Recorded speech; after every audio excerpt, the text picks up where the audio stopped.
వస్తాను. శివపార్త్ గారు, సో మొత్తానికి పల్నాటి పులి బయటకు వచ్చారు, న్యాయం గెలిచింది, ధర్మం గెలిచింది అని చెప్పేసి చిన్నపరెడ్డి గారు ఫైన్ కంక్లూజన్. అదేవిధంగా సిబిఐ ఎంక్వైరీ జరగాలి అంటున్నారు. ఈ ఎన్నికల కమిషన్ అయితే ఆ వీడియో రిలీజ్ చేయలేదు, ఇది ఎలా జరిగింది అని చెప్పేసి మరి లోకేష్ గారి మీద కూడా కొన్ని ఆరోపణలు చేస్తున్నారు. ఆయనే దగ్గరుండి చేయించినట్లు చిన్నపరెడ్డి గారి అభిప్రాయంగా కనపడతా ఉంది. దీని వెనక ఆయన కుట్ర ఉందనేది చిన్నపరెడ్డి గారి అభిప్రాయంగా ఇప్పుడు ఆయన చెప్పిన మాటలు అయితే అర్థమవుతుంది.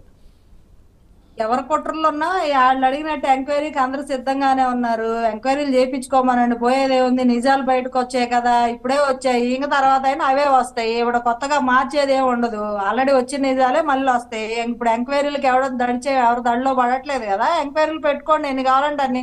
సిబిఐ వేస్తారా, సిఐడి మీ స్టేట్ మీ కంట్రోల్లో ఉన్న సిఐడికి ఇస్తారా, ఎవరికి ఇస్తారో ఇవ్వండి. అక్కడ ఏదన్నా పొరపాట్లు జరిగితే కదా బయటకు వస్తాయి, జరగనప్పుడు ఎందుకు ఎవరికి భయం? ఇప్పుడు తప్పు చేసిన వాళ్ళే అంత ధైర్యంగా ఇప్పుడంటే పులి సింహాలు ఎలివేషన్లు ఎందుకండి? ఆ పులి సింహం అయితే ఎప్పుడో పులి అయితే వెళ్ళి పారిపోకుండా దాక్కోకుండా ఎటు ఇటు దాక్కోకుండా బయటకు వచ్చేదే, బహిరంగంగా మాట్లాడేవాళ్ళే.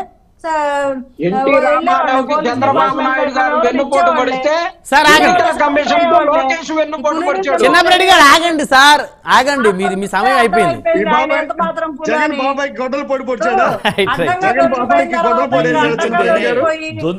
కంక్లూడ్ చేయండి శివపార్త్ గారు. అడ్డంగా దొరికిపోయిన తర్వాత పులులు సింహాలేంటి? ఆయన నియోజకవర్గంలో కనీసం ఒక ఆవిడ ఎస్టీ ఆవిడ మంచినీళ్ళు లేవయ్యా అని అడిగినందుకు ట్రాక్టర్ తో దొక్కిచ్చారండి. ఇంత దౌర్భాగ్యులు వాళ్ళు. ఇంకా వాళ్ళ గురించి మనం మాట్లాడుకోవడం ఏంటి అసలు? పిన్నెల్లి రామకృష్ణారెడ్డి చరిత్ర, ఫ్యాక్షన్ చరిత్ర ప్రతి ఒక్కటి ప్రతి గ్రామంలో కనపడుతుంది. రోజుకి ఎంతమంది నానా అవస్థలు పడుతున్నారో అందరికి తెలుసు. ప్రజలే తిరుగుబాటు చేస్తారు ఇంకా ఉండే కొంది చూస్తే. ఇప్పుడు ప్రతిసారి అంటున్నాడు ప్రజా నిర్ణయం అంట.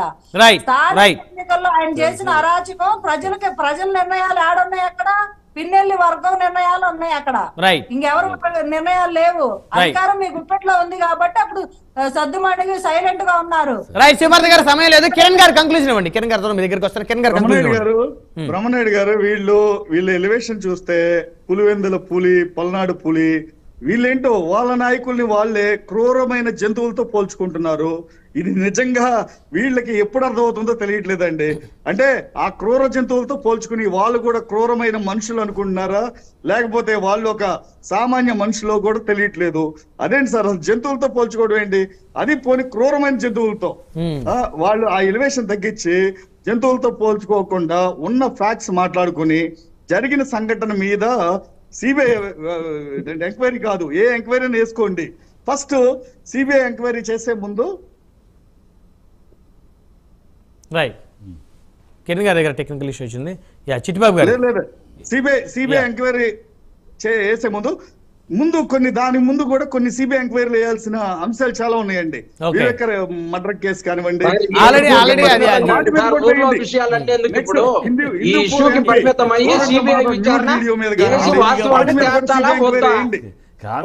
వాటి మీద వేసి దీని మీద కూడా వేయండి. చిన్నపరెడ్డి గారు, మీరు మీ అధినాయకుడికి చెప్పండి, మీరు రిక్వెస్ట్ చేయండి కొద్దిగా. రైట్ చిట్టిబాబు గారు ఫైనల్ గా ఏమంటారు?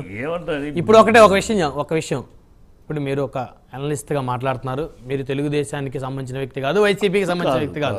కొద్దిగా చంద్రబాబు గారి మీద ఏదో కొంచెం రాష్ట్రానికి ద్రోహం చేసిన వ్యక్తిగా నాకు ఉంది. ఎందుకంటే చంద్రబాబు మీద ఎందుకు నాకు కోపం అంటే వేరే కోపం లేదు. ఆయన ఈ ఆంధ్ర రాష్ట్రానికి 14 ఏళ్లుగా ఉన్నప్పుడు కూడా ఆయన 143 కేంద్ర సంస్థలు వస్తే ఒక సంస్థనే ఆంధ్రాకి ఇవ్వలేదు, అన్నీ అక్కడ తిప్పుకున్నాడు. వైజాగ్ రైల్వే జోన్లో 7 రైల్వే లైన్లు ఒరిస్సాలో కలుపుతుంటే ఆయనే ముఖ్యమంత్రి కాముగా ఉన్నాడు. తర్వాత ఎర్రమనాయుడు గారు కమిటీ వేసి కొత్త రైల్వే జోన్లు ఐడెంటిఫై చేయండి అని కమిటీ వేస్తే ఆ కమిటీలో కూడా వైజాగ్ రైల్వే జోన్ని ఐడెంటిఫై చేయలేదు. ఈ దుర్గీరాజు పట్టణాన్ని ఇస్రో వాళ్ళు అక్కడ కష్టం, మీరు వెళ్ళే ఆల్టర్నేట్ చెప్పంటే ఆయన ఉన్న రోజులు చెప్పలేదు. ఇట్లాగూ ఆంధ్ర రాష్ట్రానికి ఏ డెవలప్మెంట్కి అన్ని రకాల ద్రోహాలు చేసిన వ్యక్తి. అందుకని నాకు ఆయన మీద ఆ పార్టీ మీద వాళ్ళ దాడుల గురించి మాట్లాడే అర్హత తెలుగుదేశంలో. ఎందుకంటే ఒక పిఎం మీదే దాడులు చేసిన వాళ్ళు, ఒక పిఎం వస్తే చూస్తే దాడులు జరిగినాయి. ఒక హోమ్ మినిస్టర్ అమిత్ షా గారి మీద అమిత్ షా మీద కార్లు ఎవరు ఆకతాయిలు చేసిన పని అది. అంటే వీళ్ళు చేస్తే ఆకతాయి ఎమ్మెల్యే గారు పిన్నెల్లి గారు ఎమ్మెల్యే కాదు. ఎవరు ప్రధానమంత్రి వస్తా ఉంటే నా బ్లాక్ చూపించి ఈ కనుక ఈ దాడులు ఈ ధర్నాలు వీళ్ళు ఒకళ్ళు చెప్తారు నీతులు చెప్పడానికి వీళ్ళు ఎవరో అర్హులు కాదు. ఇప్పుడు దొందు అంటారా దొందుతుంది అంటున్నాను. కనుక ఈ నీతులు చెప్పడానికి వీళ్ళకి అర్హత లేదు, యోగ్యత వీళ్ళ చరిత్రలు చూస్తే అన్నీ అంతే. కనుక అవి కాదు మాట్లాడదు. ఇవాళ ఇక్కడ జరిగింది వాస్తవమా కథ కోర్టు తెలుస్తుంది, కోర్టు తెలుస్తుంది. పిల్లలు గారు ధైర్యంగా సిబిఐ ఎంక్వైరీ ఏమని అడుగుతున్నాడు. ఆహ్వానించండి వేయండి, తెలుస్తుంది కదా. ఈ లోపల మీరు చెప్పే నిజాలు, ఇతరులు చెప్పే అబద్ధాలు, మీరు చేసిన మార్ఫింగ్ కాదు, నోటుకు ఓటు కేసులోనేమో అది మార్ఫింగ్, ఇదేమో మార్ఫింగ్ వీళ్ళంటే కాదు ఇది వాస్తవం. ఏం అంటే ఇక్కడ 2 పాయింట్లు సాధారణంగా మాట్లాడదాం. అంటే లాండ్ ఆర్డర్ పక్కన పెట్టి విధ్వంసం చేసేదానికి డబ్బులతో కొనేదానికి డిఫరెన్స్ ఉంది కదా. ఇప్పుడు నాకు అందిన ఒక ఇన్ఫర్మేషన్, విధ్వంసానికి లాబింగ్ కి డిఫరెన్స్ ఉంది కదా. నేను నష్టం దేని వల్ల? విధ్వంసం వల్లే కదా. ఇప్పుడు నేను ఒక విషయం చెప్తా. ఇప్పుడు యాజ్ ఇట్ ఈస్ ఇవన్నీ పక్కన పెట్టి ఎన్నికల కమిషన్ సూచించవలసిన విషయం అంటే రేపు కౌంటింగ్ అప్పుడు పెద్ద ఘాతుకాలు జరిగే అవకాశాలు ఉన్నాయి. ఎవరి వల్ల? ఇక్కడ వ్యూహ రచన జరుగుతుంది. ఆల్రెడీ నాకు వచ్చిన ఇన్ఫర్మేషన్ ప్రకారం విధ్వంస వ్యూహ రచన జరుగుతుంది. ఎవరు చేస్తున్నారు? ఏ పార్టీ చేస్తారు? చెప్తా ఫినిషింగ్ లో చెప్తా. ఇది చేస్తున్నారు. మన క్యాండిడేట్కి ఓట్లు తక్కువ అవుతున్నాయి అనే పరిస్థితి వచ్చిన చోటల్లా మీరు తిరగబడండి, తగలబెట్టండి, విధ్వంసం చేయండి, రీపోలింగ్ రానివ్వండి, రీపోలింగ్ స్టేజ్కి రానివ్వండి. ఇది జరుగుతున్న ఒక రచన. నాకు అదే ఇన్ఫర్మేషన్ జరుగుతుంది. విధ్వంస రచన జరుగుతుంది. అదే చిట్టిబాబు గారు ఎవరు చేస్తున్నారు? వైసీపీ చేస్తుందా, తెలుగుదేశం చేస్తుందా, జనసేన చేస్తుందా, బీజేపీ చేస్తుందా? తెలుగుదేశం ఆ విధ్వంస రచన చేస్తుంది. నాకు అందిన ఇన్ఫర్మేషన్ ఆ విధ్వంస రచన తెలుగుదేశం చేస్తుంది. మీరు ఎన్నికలప్పుడు కౌంటింగ్ అప్పుడు కార్యకర్తలు రెడీ చేస్తున్నారు. మీరు ఎన్నికలప్పుడు కౌంటింగ్ అప్పుడు మనకు తగ్గుతుందంటే ధ్వంసం చేసేయండి, రీ ఎన్నికలు రానివ్వండి, రీపోలింగ్ రానివ్వండి అనే విధ్వంస రచన జరుగుతుంది. నాకు అందిన ఇన్ఫర్మేషన్ ప్రకారం. అందుకనే ఈ ఎలక్షన్ కమిషన్ అప్రమత్తంగా ఉండాలి. కౌంటింగ్ సెంటర్స్ దగ్గర బందోబస్తు పెట్టాలి, పారామిలిటరీ అయినా పెట్టాలి. లేకపోతే అనేక సంఘటనలు, ఇది ఇది ఒక సంఘటన, అనేక సంఘటనలు రేపు కౌంటింగ్లో జరగబోయే సూచనలు వాళ్ళు చేశారని వీళ్ళు ఇక రచన జరుగుతుంది. ఈ రచనకి కౌంటర్ వాళ్ళు జరిగే సూచనలు అధికంగా ఉన్నాయి. రైట్ కిరణ్ గారు ఫైనల్ గా మీరు టీడీపీ నేతగా ఉన్నారు కాబట్టి మీరు ఇప్పుడు చిట్టిబాబు గారు తెలుగుదేశం రచన చేస్తుంది, వ్యూహ రచన చేస్తుంది. ఎక్కడైతే మాకు కొన్ని ఓట్లు తక్కువ వస్తే మా అభ్యర్థి ఓడిపోతాడు. ఆయన చిట్టిబాబు గారు చెప్పింది నిజమే అవ్వచ్చండి. ఎందుకంటే ఆయన జగన్మోహన్ రెడ్డికి జేబు మనిషిలాగా ఉన్నారు. వాళ్ళు చేసే వైకాపా నాయకులు చేసే వ్యూహ రచనలన్నీ ఆయనకి తెలుసు. ఎందుకంటే వాళ్ళకి వకల్తా పుచ్చుకుని మాట్లాడుతున్నారు కాబట్టి డెఫినెట్ గా ఎలక్షన్ కమిషన్ దీని మీద స్పందించాలి. చిట్టిబాబు గారి వ్యాఖ్యల్ని తీవ్రంగా పరిగణించి ముందు ఎవరు చేస్తున్నారు అనేది ఎంక్వైరీ చేయాలి. ఎందుకంటే ఇప్పుడు చిట్టిబాబు గారు బయట పెట్టారు అంటే అది నిజంగా జరగవచ్చు. వైకాపా నాయకులు కానివ్వండి, జగన్మోహన్ రెడ్డి లండన్ నుండి ఈ పథకాన్ని అమలు చేయొచ్చు. ఎందుకంటే గతంలో కూడా జగన్ రెడ్డి అమలు చేయొచ్చు. దుబాయ్ లో ఉన్నాడు, సింగపూర్ లో అజ్ఞాతంలో ఉన్న చంద్రబాబు అమలు చేయొచ్చు. అజ్ఞాతంలో ఉన్నాడు చంద్రబాబు. ఎక్కడున్నారో మీకే తెలీదు, మీ పార్టీకే తెలీదు. చంద్రబాబు ఏ దేశంలో ఉన్నాడు చెప్పండి. మీ పార్టీలో మీకు తెలుసా? చెప్పగలరా చంద్రబాబు ఏ దేశంలో ఉన్నాడు?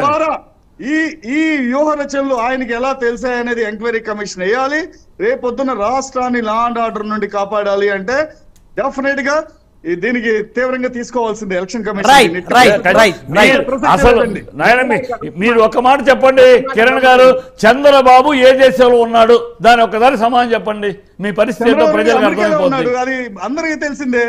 మేమేమి లండన్ అని చెప్పి అమెస్టర్డామ్ లేకపోతే ఇక్కడికి పోలేదు కదా. ఎక్కడ ఉన్నాడు? దుబాయ్ లో ఉన్నాడా, సింగపూర్ లో ఉన్నాడా, అమెరికాలో చెప్తున్నారు కదా.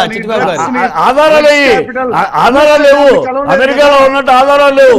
ఆయన ఏ దేశంలో ఉన్నాడో తెలియదు, ఏ దేశంతో విషయాలు సెటిల్ దుబాయ్ శక్తితో విషయాలు సెటిల్ చేసుకుంటానికి వెళ్ళాడా?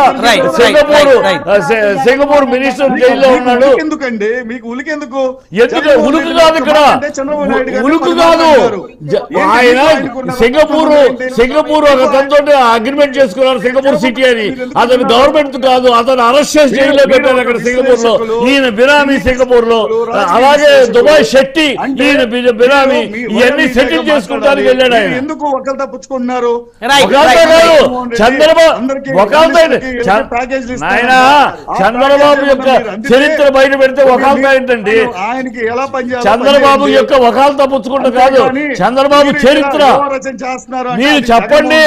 ఇవన్నీ సోది కాదండి, ఈ సోది మాటలు కాదు. వాళ్ళకు వకాల్తా వీళ్ళకు వకాల్తా మీరు చెప్ప, వాళ్ళకు వకాల్తా వీళ్ళు వకాల్తా సోది మాటలు మాట్లాడకండి.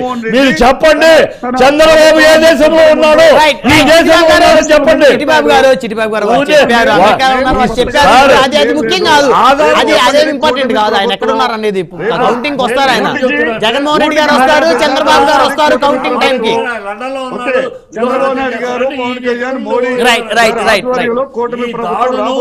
హత్య రాజకీయాలు వ్యూహరచనలో చంద్రబాబు శ్రేష్ఠుడు.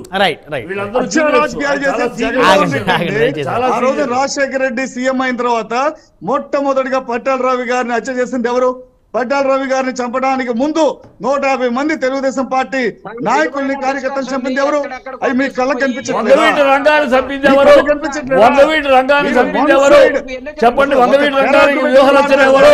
మల్లెల బాబ్జీని చంపించింది ఎవరు? జర్నలిస్ట్ చెప్పరా? చంద్రబాబు చెప్పమంటారా?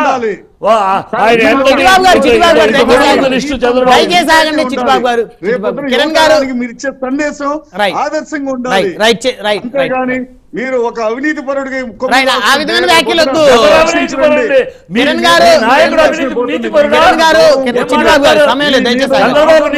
దయచేసి ఆగాలి. చిట్టిబాబు గారు మించిన అవినీతి పరుడు ఆగాలి. దయచేసి మీరు దయచేసి ఎవరు నీతి పరుడు ఎవరు అవినీతి పరుడు? కోర్టులు ఉన్నాయి, మీరు అవినీతి ఆగండి. చిట్టిబాబు గారు ఆగండి. చిట్టిబాబు గారు ఆగండి దయచేసి. రైట్ సమయం లేదండి.